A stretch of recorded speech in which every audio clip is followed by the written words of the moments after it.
Allô tout le monde! Aujourd'hui, on est allé à la rencontre de Ariel et Arthur qui viennent de Sainte-Adèle. Ils ont fondé la ferme Les Dérangés. C'est leur deuxième année de production et c'est la seule ferme maraîchère à Sainte-Adèle. Donc, on vous amène dans leur monde.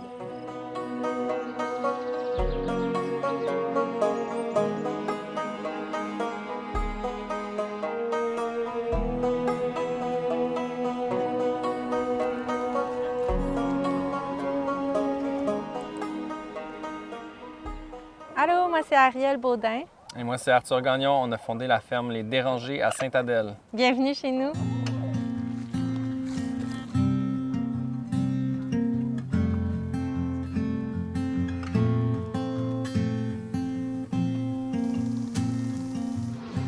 Arthur et moi, on ne vient pas du tout du domaine agricole. Moi, j'ai étudié en sciences économiques et politiques, puis Arthur en biologie. Quoique ses connaissances en biologie sont quand même pertinentes.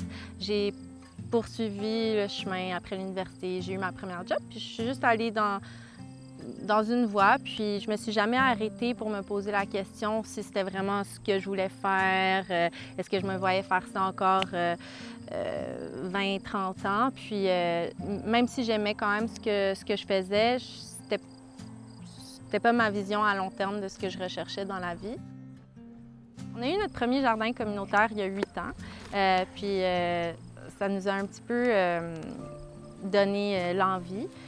Mais on n'était pas sûr de ce qu'on voulait faire. Puis après, au fil de différentes discussions, bien, on s'est dit, après 8 ans, qu'on allait se lancer dans un projet. Puis là, a commencé un petit peu la recherche du terrain. Donc, on a passé 2 ans à rechercher des terrains. On a visité 40 propriétés.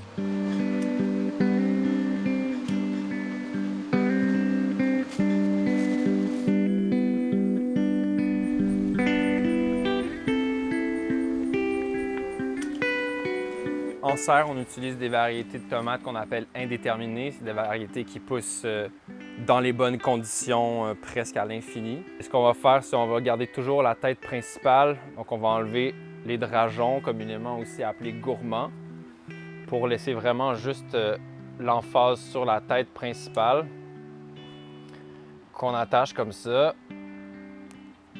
Puis, rendu en haut, on déroule pour donner plus d'espace pour pouvoir continuer à toujours monter la même tige. Là. Donc, la tige qui est ici là, commence à peu près un bon 10-15 pieds avant. Après ça, il y a de l'optimisation.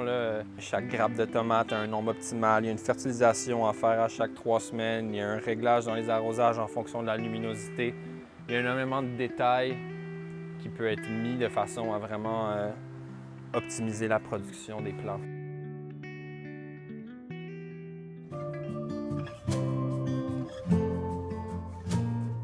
Je dirais qu'il y a comme 3 grandes questions qui sont venues un peu nous orienter dans nos choix. Là. La première, c'était avec qui on a le goût de passer le plus de temps. Puis pour nous, c'était ensemble. Donc, bâtir une entreprise familiale, ça a vraiment été quelque chose qui est arrivé vite dans notre couple comme une idée de qu'est-ce qu'on aimerait dans le futur. Où est-ce qu'on aimerait travailler? Bien, dehors, proche de la nature, quelque chose qui est rythmé de manière peut-être plus saine que des fois le chaos qui peut venir dans la ville, dans notre société de performance, etc.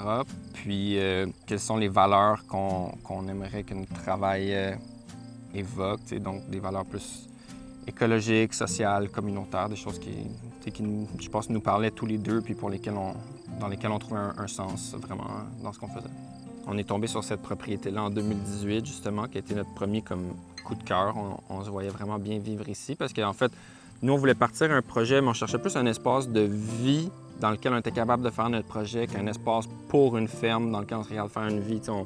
On aime le fait qu'on soit en proximité. On a une fille d'école secondaire, il y a un cinéma, il y a beaucoup d'aspects culturels et sociaux qui correspondaient aussi à ce qu'on recherchait comme milieu de vie.